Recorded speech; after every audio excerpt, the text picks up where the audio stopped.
basically work their asses off in California, like in manufacturing. Like her dad was a silicon chip manufacturing company, and somebody threw a fucking brick into their yard after 9/11. Like, and so she's got like very different issues than I do.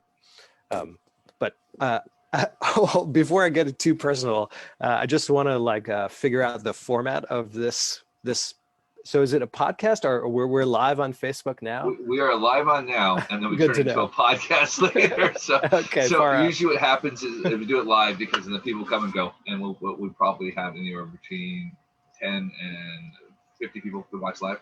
And then when it goes to a podcast, we chop out the random bits that don't really make a difference to a podcast, because they walk into it and go, what the hell are they talking about? Like, this show just started. Fair enough. Okay, cool. So that's how we do it there. So, oh man, that's just terrible. But yeah, so she had a very like different experience than me, and you know, being a white dude with the last name Powell, like I don't get a ton of discrimination against me in the U.S. So it's a different situation, but she had a lot of really positive experiences. But I think the European situation is more in line with her politics. Right. Yeah. Fair enough. I mean, it's a weird one out there. Like, you know, I've got a bunch of Asian friends being from Seattle, and they're just like, it's weird up here now. Like, you know, with the things that happen down in Atlanta, it's just like it's all weird. Yeah, man. And they don't feel comfortable. And I'm like, man, we grew up together. Like, that's terrible. The place that you grew up in, you don't feel comfortable at anymore. Yeah, you said it, man. It's definitely odd, and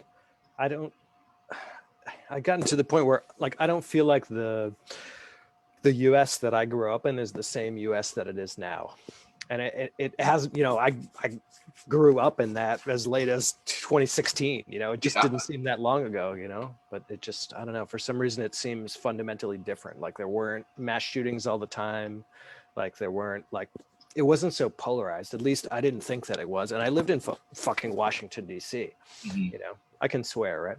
Yeah, it's good. Definitely not PG in here. Fantastic, because I love swearing.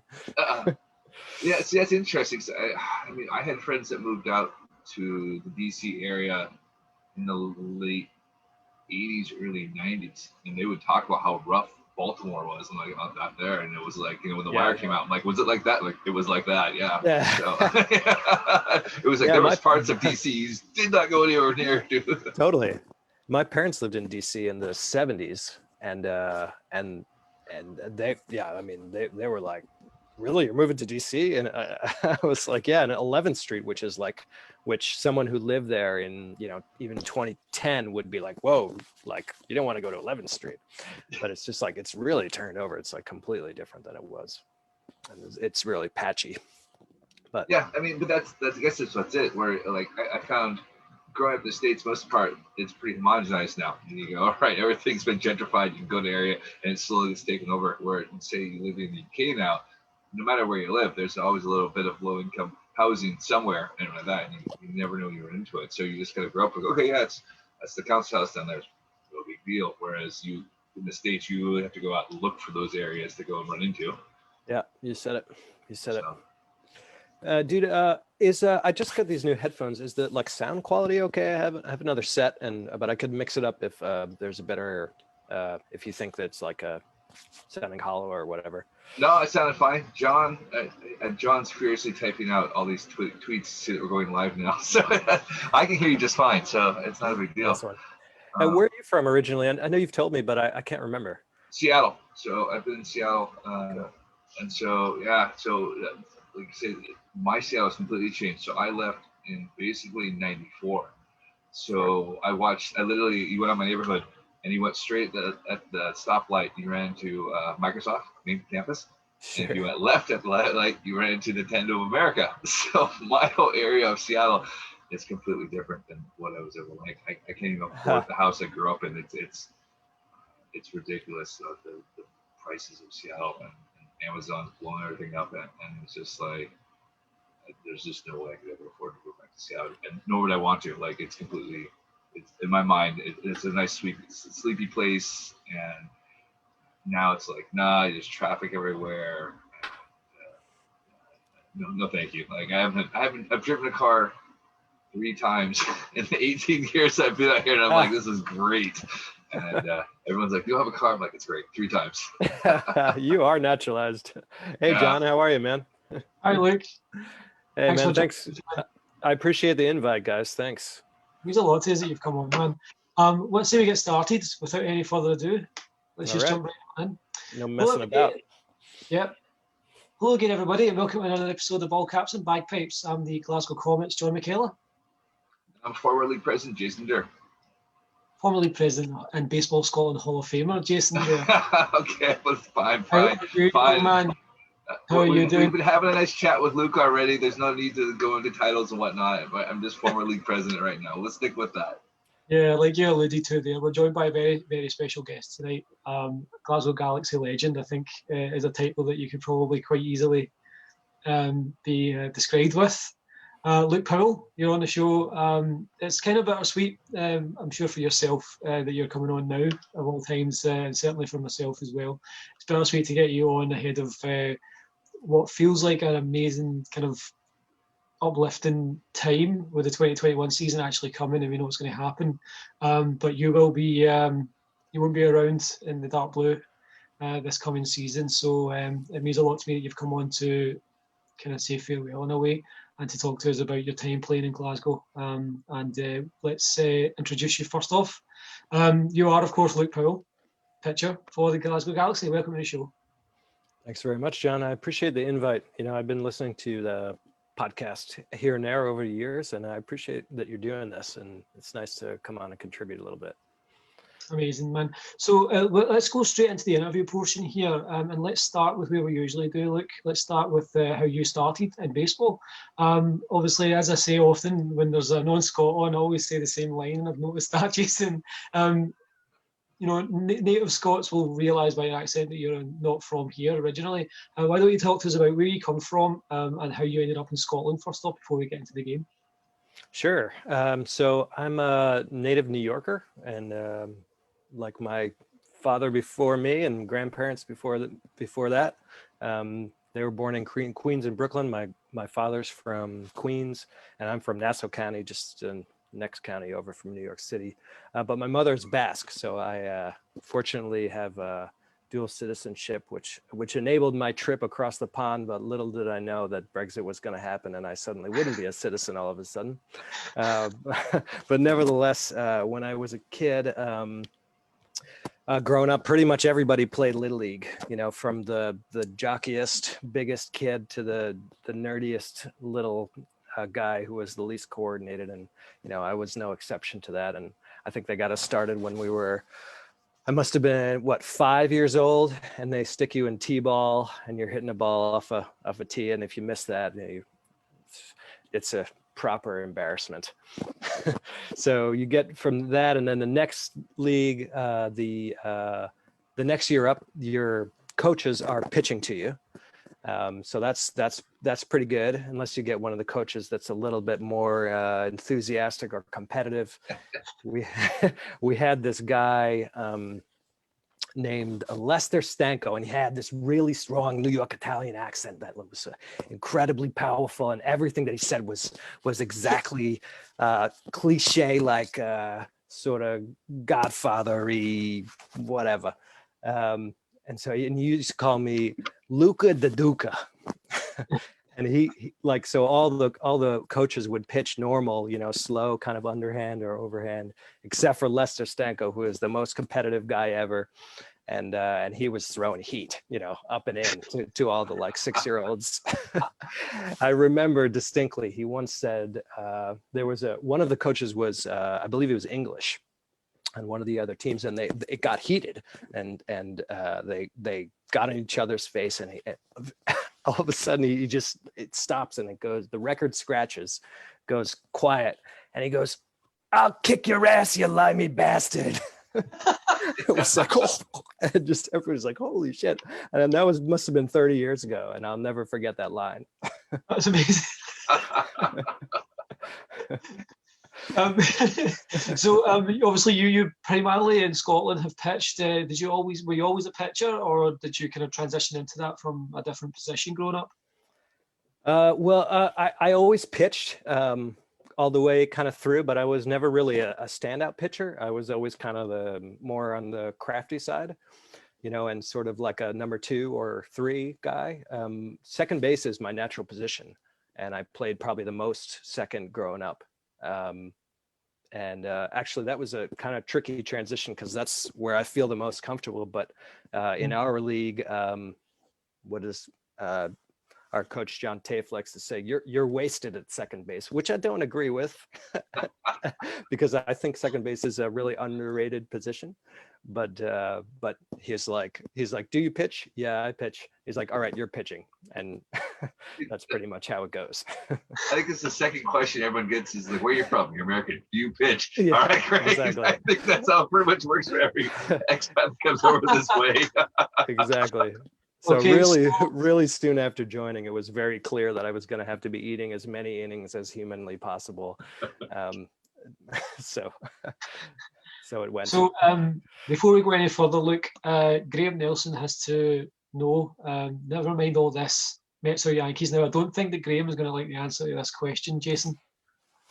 Oh, well, that's the no-brainer. I mean, my father grew up in Queens, and my grandmother grew up in Brooklyn, and she used to hear the Brooklyn Dodgers from where her flat was. So she used to tell me in Bushwick. So as a 3 generations now of disliking the Yankees, so I mean, she could hear the Dodgers. So if you're a Dodgers fan, you hate the Yankees, right? My dad grew up in Queens, and I unfortunately, since I'm moving out of the flat, the walls are bare now, but I just had a 1963 Mets yearbook from my dad with his like 7-year-old scribble on it. Oh, amazing. And so I grew up a Mets fan as well, which is kind of a sorry, blessing and a told curse. you. That's a fair answer, and I get it a lot. Talk to me about the Mets then, Luke, briefly, since we're still on the kind of early years. Did you visit Shea Stadium much when you were a youngster? Do you have any particular memories growing up watching the Mets? Any favourite games that stand out? Wow, you ask all the right questions, John. So yes, so I lived in the North Shore of Nassau County, and we could take the same train line that we used to go into Shea Stadium. So my friends and I would basically get one of our older brothers to buy us beer, fill our backpacks with beer, and then go into Shea Stadium and go all the way to the upper deck, and then pour the beers into soda cups and drink as many as we could get away with, and then take the train back from the games. So those are pre 9/11 days, where before they used to make you go before they made you go through the metal detectors. So and before they, but anyway, so I think I want to say this was 1999, and I used to be friends. Some of my friends from high school, one girl in particular was really well-to-do growing up. And so her father owned a company, and they had one of the luxury boxes. So it was a playoff game. They were playing the Arizona Diamondbacks. And we got into the luxury box for this, which I've never been before or after. and this is, I think, the last game of the series and maybe the division round. And a friend of mine, so we're in the box, and it's back and forth, neck and neck, really, really great game. And I'm super into it and oblivious to the fact that I'm even in the luxury box. And then a friend of mine comes out up to the luxury box because he wasn't really a baseball fan and had great tickets from his dad, like really. And he's like, why don't you take my ticket? If you're really into it, you can go down to the field level. I said, wow, cool. So myself and another friend, we get our tickets, are walking down the aisles, and I keep checking and keep walking forward, like, is this real? Is this real? And continue walking forward, and then I pass Jerry Seinfeld and John Lovitz, the comedians who are like, Seinfeld is like a lifelong Mets fan, and he's got a lot of bits about it with Keith Hernandez and stuff. So I pass him. That's how far up these seats were. They were like, basically on the field. And me and my friend Spiros Karitis are sitting like second row, and Todd Pratt, the backup catcher, is pinch hitting and hits a home run that goes over the fence by like this much, The center fielder, we think he catches it, but he doesn't. And then he, after like 10 seconds of delay, opens his glove. He doesn't have it. And just everybody goes crazy, standing up on the seats and yelling, and beer getting poured everywhere. And of course, Seinfeld going nuts too. So that's probably my best memory. That's a pretty amazing memory. That's awesome, man. Did you get to a lot of games then growing up? I tried to get to as many games as I could. We could always go and get really cheap tickets, because I could take the train in, and then I set it up so I would walk the opposite direction from the pedestrians coming off of the trains. And then you could do this thing where you'd hold up 2 fingers, which meant you need 2 tickets. Right. And so there was always like a couple Wall Street guys that had, extra corporate tickets that they were just, they just had, and their friends didn't show up or whatever. So we would just get a couple extras. And I don't know how many times I did that, more than I can recall. But that was always nice, because you could do that, or if you didn't mind missing the first inning, people were like, yeah, screw it, have my tickets, because I'm not going to be able to catch it. And, my buddy didn't show up. Exactly. We did that down in Seattle as well too. It was like, if you didn't mind catching the first inning, so we'd just go to the bar and have a beer, sit down, all right, let's go get tickets, because somebody's just like, I gotta get rid of my ticket somehow. That's it. Second inning, threatening rain. That's the buyer's market for used tickets.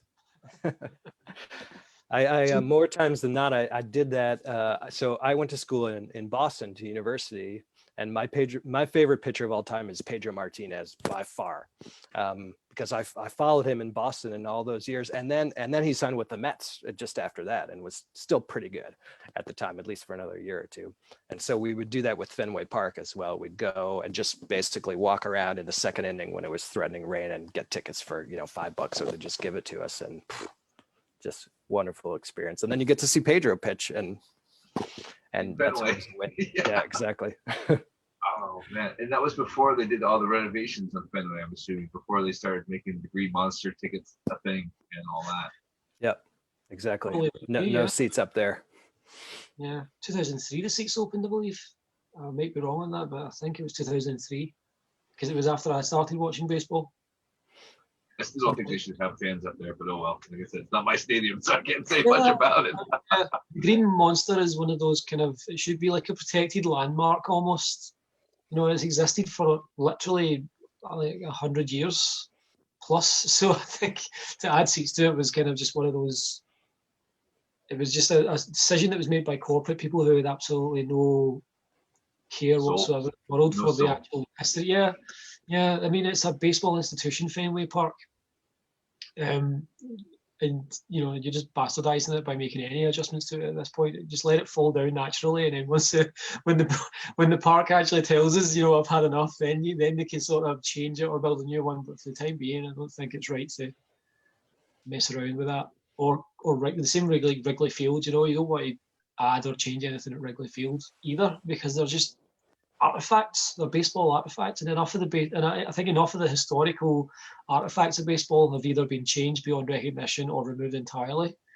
They need to start to ease off a bit and leave things alone. But anyway, so we've covered the Little League. Luke, let's talk about playing ball growing up further. Did you play high school ball, college ball? So I played all through high school. And we were like a small public school, but really competitive, not particularly good at any sport, but we were good at baseball. So we're really well coached, played really good defense, and hardly hit it all, but it didn't matter because we pitched really well and played really good defense. We had a bunch of little dudes. It was mostly Italian neighborhood that I grew up in, or at least socially dominated by Italians, if you will, and most of them play baseball. So that don't tend to be the biggest guys out there typically, and I was also not terribly big.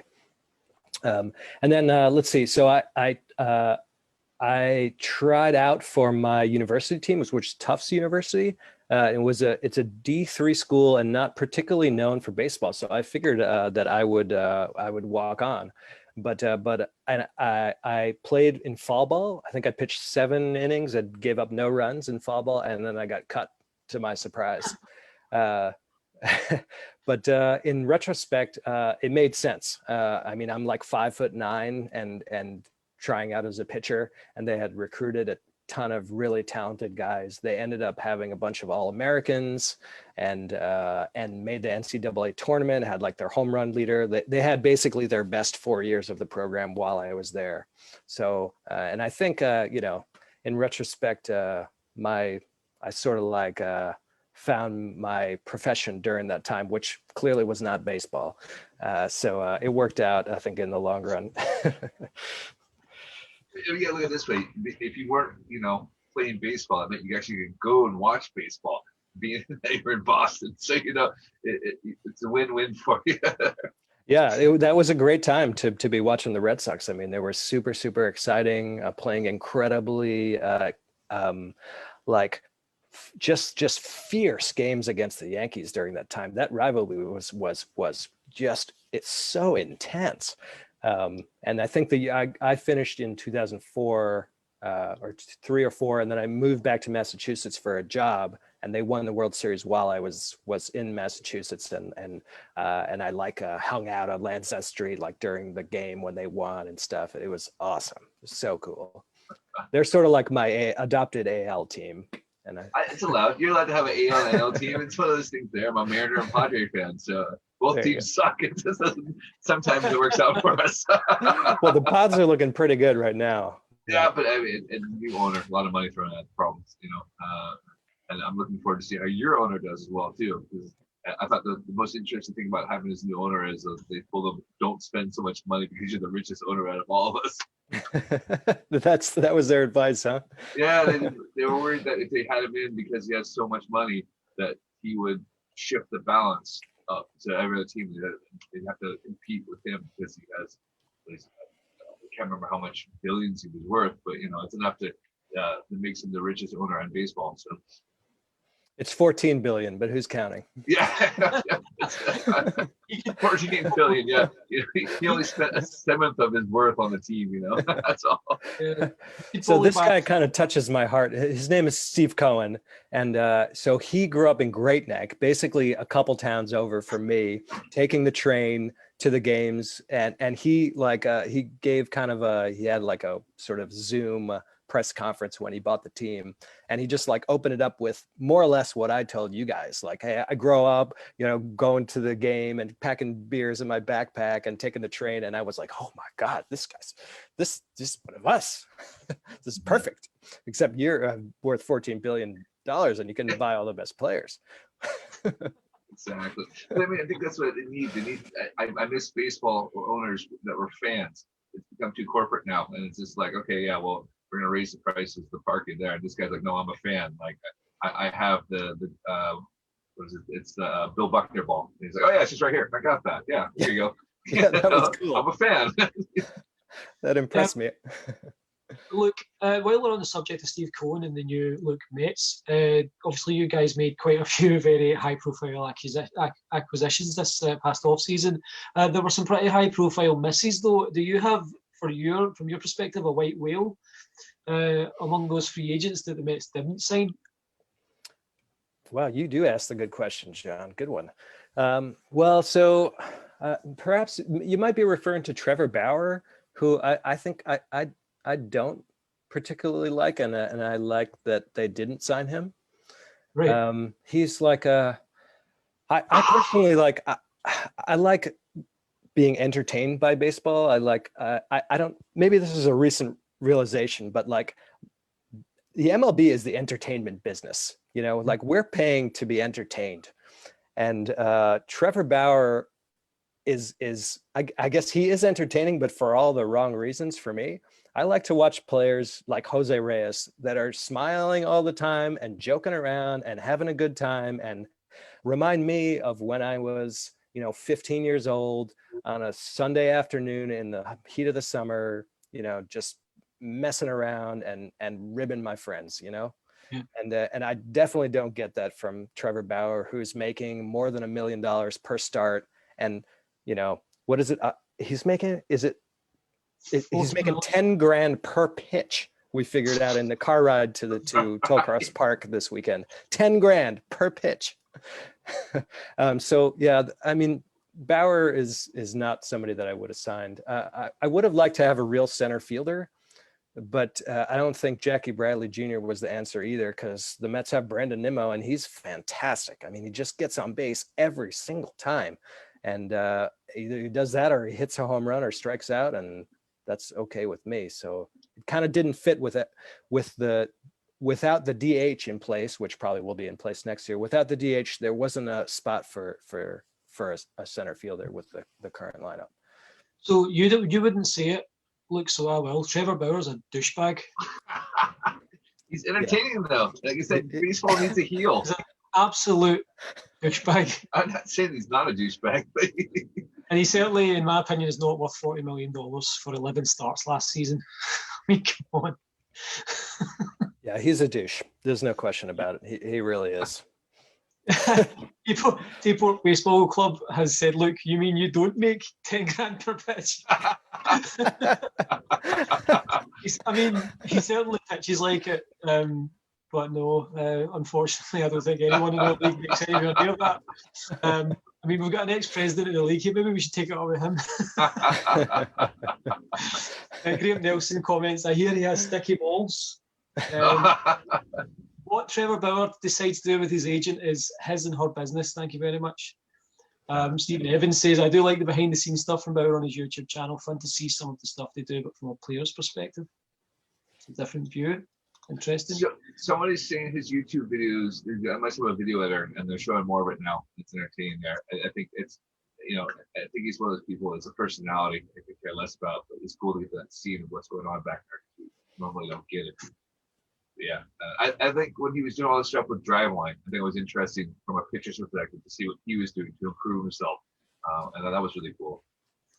I don't know. I like the kind of the starting pitchers who, like the Bob Gibsons, who are completely inaccessible as human beings that just stare down at people from the mound and terrify them into like a petrified state and throw up and in. And this is what we're talking about. It's that we're old school guys. There's no more old school guys here like that. Yeah. Yes, yeah.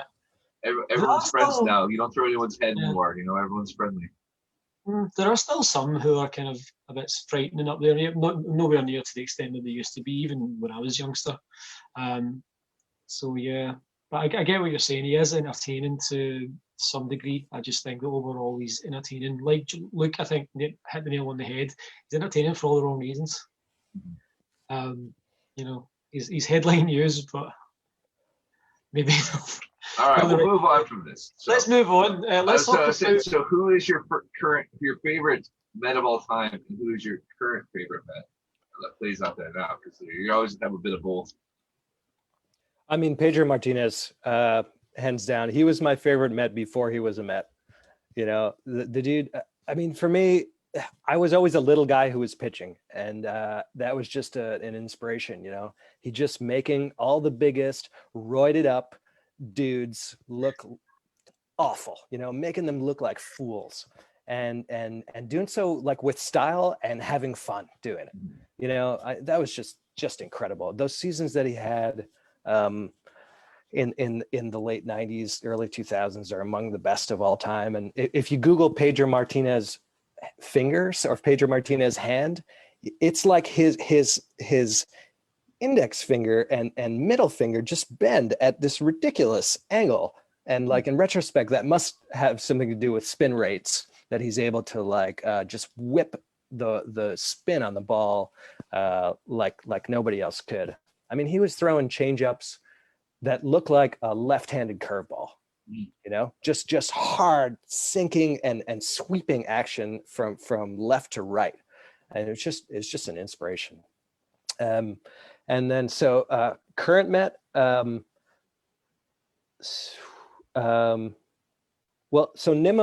Nimmo, who's I think really quite underrated. He plays the game the way that I think it should be played. I mean, he is just sprinting his ass off the whole time, smiling like a bastard, enjoying himself, and really like supportive of teammates, supportive of everybody. But but Thor, Noah Syndergaard, he's just, in terms of talent and like me watching him, he's I think a cut above the rest. He's entertaining. He's a badass, and he throws all the miles per hour. Exactly. I said I like Thor. I love his account because he always like, so it's look, I was a big dork, and he shows his picture of him like 12 years old with thick glasses and just chunky. And it was the best way to describe it. He's like, I was a dorky kid. I get so hard. That's all that matters. Yeah, and he's got like a sort of social media personality, but for some reason, and he is serious and he's cocky, but he walks the line in a way that Trevor Bauer does not. Bauer is he just for some reason does it wrong, and it rubs me the wrong way. Whereas like when Thor does it, it seems like I don't know, it seems right. Natural. It's a natural thing. He's taking the piss out of myself. It's being himself. Yeah. Yeah. It's kind of like A-Rod, where A-Rod always seems forced. And it never seems natural. And now you see him on TV, and he's like a total geek about all this stuff there, and you can see his personality. Like actually, he comes across as quite a well-spoken person who knows the game. But whenever he tries to do anything, it's like, oh, this is set up so you can look good in this, and you just look like a show pony. Yeah, that surprised me because I hadn't seen him as a broadcaster until I think he was doing the World Series a few years ago, and I had only knew him as the guy who's trying to impress everybody, and I disliked him. And especially since all the shenanigans with the Red Sox and the whatnot. But he really, really knows his stuff. I mean, he's a baseball geek, and that when he's being himself, it's like, I like that, Yeah. But it's funny because I'm just so many people say the same thing. It's like, I hate the guy, but as a commentator, he really does know what he's talking about. He does. Just absolutely loves the game. And I think I prefer him more as a commentator than I've ever did as a player. So I love A-Rod, while readily admitting that he was never an easy guy to love. he was very, very difficult to love at times, but I'm an A-Rod guy. Now, I want to move on to your time in Scotland because we are burning through the hour here. But before we do, as you know, Jason, I love a trivia quiz question, and you brought up Pedro Martinez, Luke, and I want to see if any of you two guys can get this. So as we know, in July of 1999, the last All-Star game of the 20th century, Pedro Martinez was the starter for the American League, and he pitched 2 innings, striking out 5 of the first 6 batters that he faced. Can either of you or both of you combined name those 5 batters? Boy, memory is not my forte. I might have to punt this one entirely. I'm going to go. I'm thinking Frank Thomas. I'm thinking Griffey. I'm thinking A-Rod.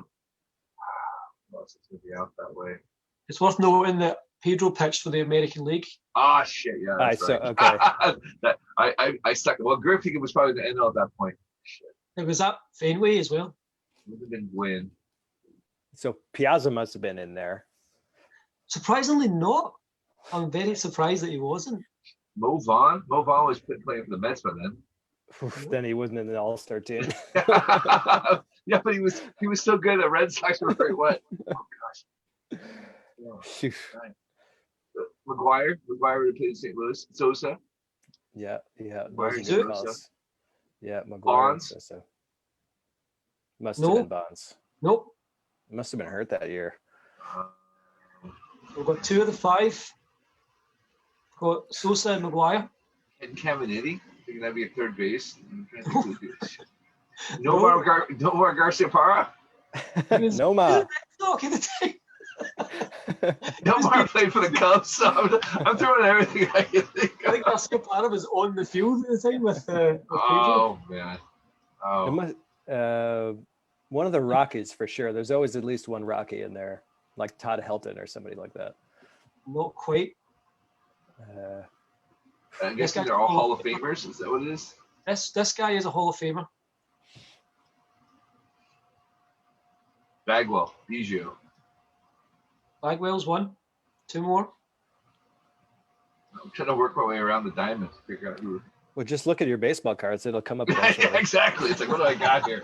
Eric Davis, John Smoltz, Andres Galarraga. Where are we at here? So Luke got pretty close when he said Todd Hilton. One of them is a Rocky, or was a Rocky. Larry Walker? Yeah, Larry that's Walker. it. That's Both. it. That's who I was thinking. So one more.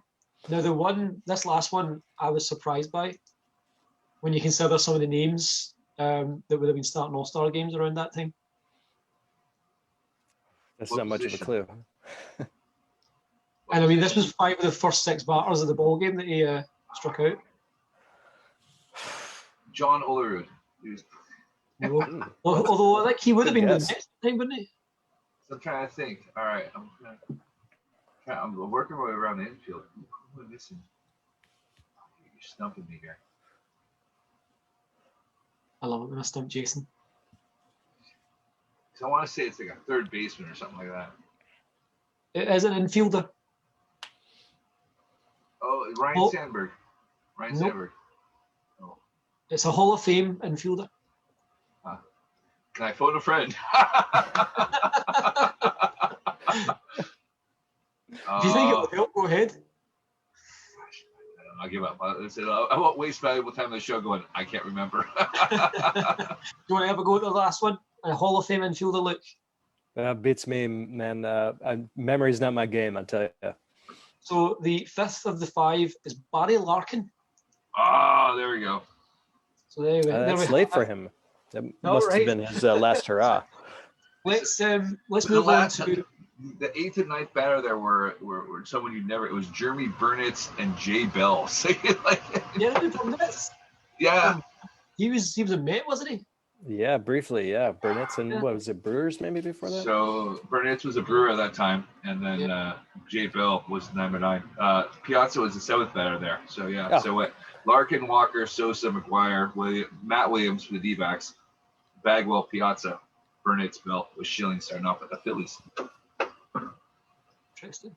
There we go. So let's move on from that trivia question that absolutely bombed, I guess. That was a good one. You stumped us. That's a great question. Scotland, Luke. So you came over here about 4 or 5 years ago. You joined up with the Galaxy. Now, at the time that you joined up, I think both Glasgow teams were sort of middling to not great. But you came along at the same time as a few others who I think have elevated Glasgow baseball a bit, and you certainly played a huge part in that, I think. Talk to me about how you became a member of the Galaxy, how you first off found the Glasgow Baseball Association, how you ended up with the Galaxy, and your memories of your first training sessions, because obviously, as you'll know, being in Glasgow, it's a bit different than you would expect anywhere else in the world. Hi, so I had, well, I'll take you back a little to set the scene. So I basically played baseball every year growing up until 2001. So I was probably 21 years old. And then I moved to Maine to take a job and go to grad school up there, and central Maine. So it's too wet and there's not enough people to play baseball in any real sense. So I took a long break. It was maybe 8 years in between. Then I moved down to Louisiana for some years and took it back up down there. Then I moved to DC and played for another couple of years while I lived there. And I was, I think, 35 years old. And I knew that I was moving to Glasgow at this time. And I was damn near certain that I was playing my last game. It was like the middle of the summer, the season was ending. And, we had a really tough game. We lost and I was covered in dirt in my face and shit, and drove my car home. It was like the sun was setting, I remember. And I just like threw my cleats into the dumpster, and it was like a really challenging moment. I was like, this is the kind of thing that you've done for thousands and thousands of hours in your life, and you've made innumerable friends and had tons of experience and stories, and this was the end, right? And so then I actually moved to Glasgow to follow my then girlfriend, now wife. So that worked out, fortunately. And I was talking to my coach from the DC team, the Washington Grays was the name of the team, kind of an old school name. And he said, The early game. Yeah, exactly. Yeah, Meager Good team. job. Yeah, so Meager League name. John should have known that from our quiz in there. So since we interview all the artists in that. It was the Homestead Greys that played in Washington, remember? No, they were called the Washington Greys when they played there. Who was the Homestead Greys then? That's the ones out of Pittsburgh. That's Josh Gibson's Did I Homestead get Greys. that wrong? That the other way around? That's all right. Didn't mean to interrupt the story, but yes. No worries. So I'm playing for I was playing for the Washington Greys, which ironically have white uniforms. Made no sense to me, but regardless, moved to Glasgow and phoning up the coach Brandon of the Washington Greys, and he said, "Dude, just Google baseball Scotland," and it had never occurred to me to even do that. And so I think I moved here in October, and I had been here for a couple months, and I think it must have been November, December at the time. And so I did. I Googled baseball Scotland, and I saw the Scotland website. And I said, "Holy shit! There's 6 teams in Scotland. This is amazing." And then I found the Facebook page, I think, of the GBA, the Glasgow Baseball Association, and it got me in touch with Xander at the time, who's since moved to London. And he said, "Yeah, come out, man. Come to the East End and come to this little tiny random like primary school gym," which I had to take the bus to do. It was pouring rain. It took me like a fucking hour and a half to get out there. And I got there, and he he gathered everybody, and it's this big echoey gym, and Xander has this way of talking where he looks straight down and talks to the ground with his eyes down, and he talked for probably 15 minutes, and I had to look at John Tafe, who's from Boston. I said, "Dude, can you just like translate that whole thing? I didn't understand a single word that guy said." But I was like just overwhelmed to like have a community and a group of guys to hang out with. Like as soon as I arrived, it like made the transition so much easier. It was like incredible to be able to go outside when that first spring arrived, and to travel to other cities and see different parts of Scotland. That was I don't think I ever would have gone to Aberdeen if we hadn't played up there. And ironically enough, every time I've gone to Aberdeen, it's been like 25 degrees and sunny the whole game. And I don't know why that is, but I suspect if I go to Aberdeen on Saturday, it'll be like that too. I'm quite the opposite. Anytime I've played in Aberdeen, it's been miserable weather. I don't know if it's just me. It's just my personality, I think, just sucks the atmosphere out of the weather everywhere I go, Jason. Stephen Evans says you're welcome. You planned it that way. Cheers, Stephen. It's always sunny in Aberdeen, says Mark Joss. Not when I've been there. So Luke, talk to me about your time playing with Galaxy. Obviously, you mentioned that growing up you were naturally a second baseman. You've been used, I think, almost exclusively as a pitcher wherever you've been available to pitch. Did you ever miss second base? Was that something that you wish you had done more of during your time here, or has the success of the Galaxy during the time you've been here been enough to sort of assuage that any? Well, when you're with a group of guys for a number of years, you kind of fall into a niche, and that's definitely the case with the Galaxy. We basically have had the same core for the last all of the 4 years plus that I've been there. Yep. So at first it was like, well, I'm not sure. I'd like to, play a little third and play a little second and maybe put me in the outfield. And eventually it became very clear that I was going to have to be on the mound. And fortunately we have a fantastic second baseman in Big Jim. So I knew that if the ball was hit to him or if ball was thrown down to second to nab a guy stealing, Jim's going to be there and he's going to make the play.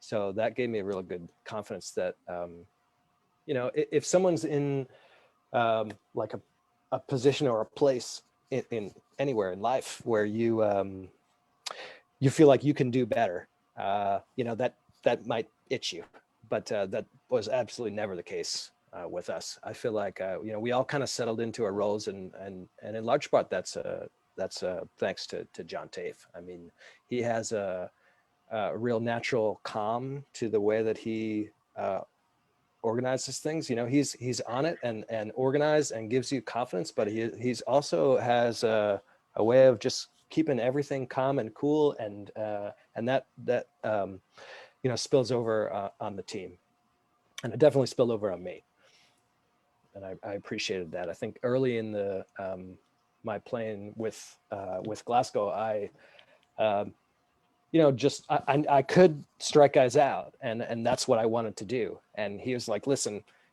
instead of throwing 90% and striking guys out, throw 40% and try to make it through as many innings as you can and get ground balls to the pitcher and to the third baseman.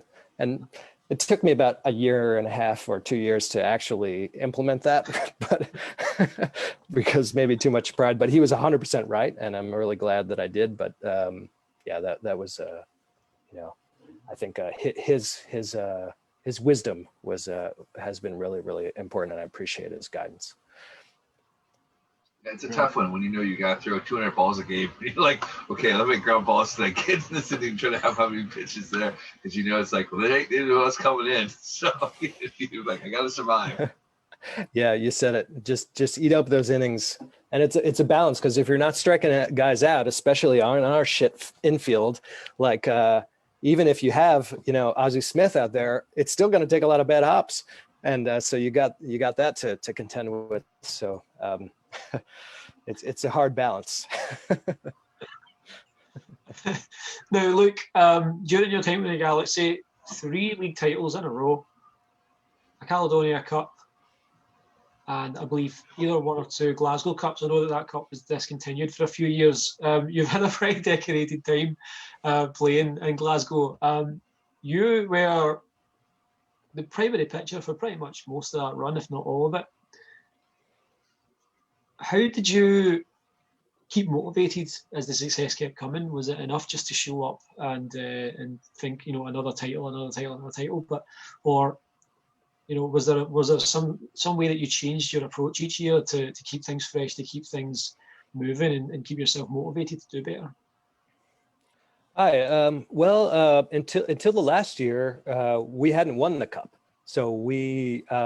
I think we won the league title and then maybe won it again, but we lost to the Devils in the cup, maybe once or twice, or I forget now. So that was a big motivation for sure. And that last year when we had a proper season and they made the cup into like the playoffs essentially, and that like if you're the champion if you win the playoffs and the cup. That was a big motivating force for me. So then I basically said, let's, I'm just going to like sort of not do everything I can do to not hurt myself and pace myself over the course of the season until we get to this cup. And then I'm going to let it all out. You know, let it all hang out, and so what, fuck it. Maybe I'll never play a game again, but if we win, it'll be worth it. Yeah. And finally we did, but it took some time. So that was a big motivator. Go ahead. Sorry, yeah. So which of the accomplishments means more to you? 3 straight titles, or that 1 Caledonia Cup that you won after going through the playoffs? Well, I think that the first time we won the league, I think I didn't realize how important it was at the time, because I kind of came in and I didn't have all the sort of history of Glasgow basically not being very good for many years. Yeah. John Tafe was telling me this in the car actually on Sunday when we were on our way back from training. And he said, you know, we were actually pretty crappy for quite a number of years. Neither team was very good. So in retrospect, I think that was probably the most meaningful.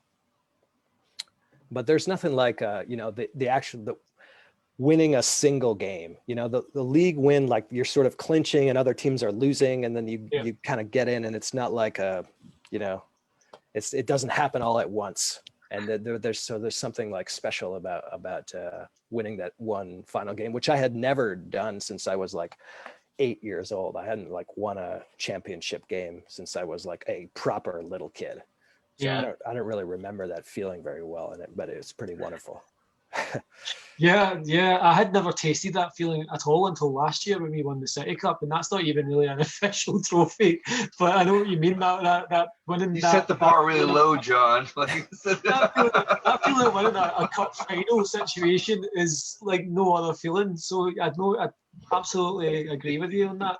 You said it, Um, John. And that was a great game too, and you guys deserved every minute of it. You came with a really strong team, like ready to whip us, That and was and you such did. a fun day, and I think I think I speak for everyone on both sides of the aisle, so to speak, in Glasgow, that just to be able to get a competitive game in last year meant so much to all of us that it almost didn't really matter what the result of the game was. It was just such a horrible year last year, and obviously now with this season we've got a season to look forward to at last, which brings us obviously to the end of your journey in baseball Scotland. You will be leaving Scotland in just a couple of short weeks for greener pastures in Portugal due to work commitments. What are you going to miss the most about playing in Scotland? Playing in Scotland, period.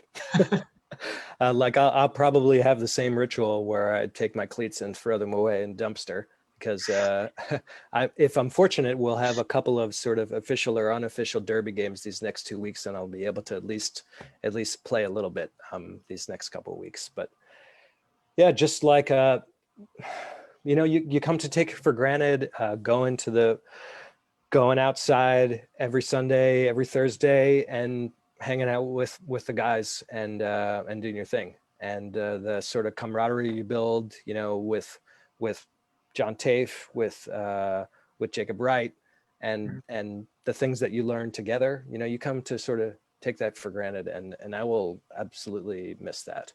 No question. Yeah, I mean, you guys have been the core of such great teams for so many years. I think for them it must almost feel like they're going to lose a family member, and I don't mean to be overly dramatic with that, but I know you can probably relate to that. It's like it's almost like being in a band for several years and then someone leaves or you break up or something along those lines. It's the core of a team that has been so successful together, and no doubt you guys you've been all across the country together, Edinburgh, Aberdeen. You guys have been down to England a couple of times as well, and even further afield than that, one or two. So the camaraderie you built with guys, especially like John Tafe, who was your battery mate for the majority of that ride, it must be weighing quite heavily on you to be leaving those guys. Yeah, it's tough on the soul, man. It is. I'm definitely gonna miss it. And my hope is that over these last few months, myself and Jason and John and Jacob, all the J's really, have been building up a GoFundMe page, and we work with John Linton, who's a really gifted photographer. He's posted some of the photos on our various Facebook pages, and so he's basically helping us make a sort of Ken Burns style fundraising video with his images sort of panning in and out. And so the aim is that we'd like to basically raise 10 grand. And that would, take care of our bullshit infield, so you get a reasonable hop every once in a while.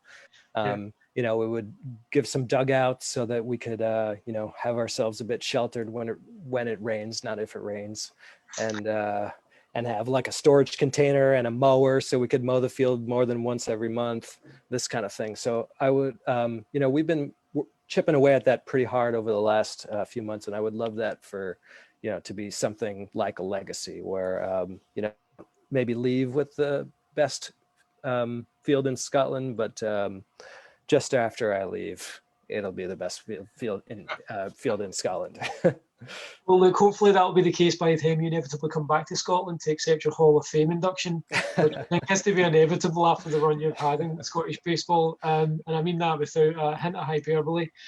You've been, for me, the key to that Glasgow Galaxy team that won 3 in a row.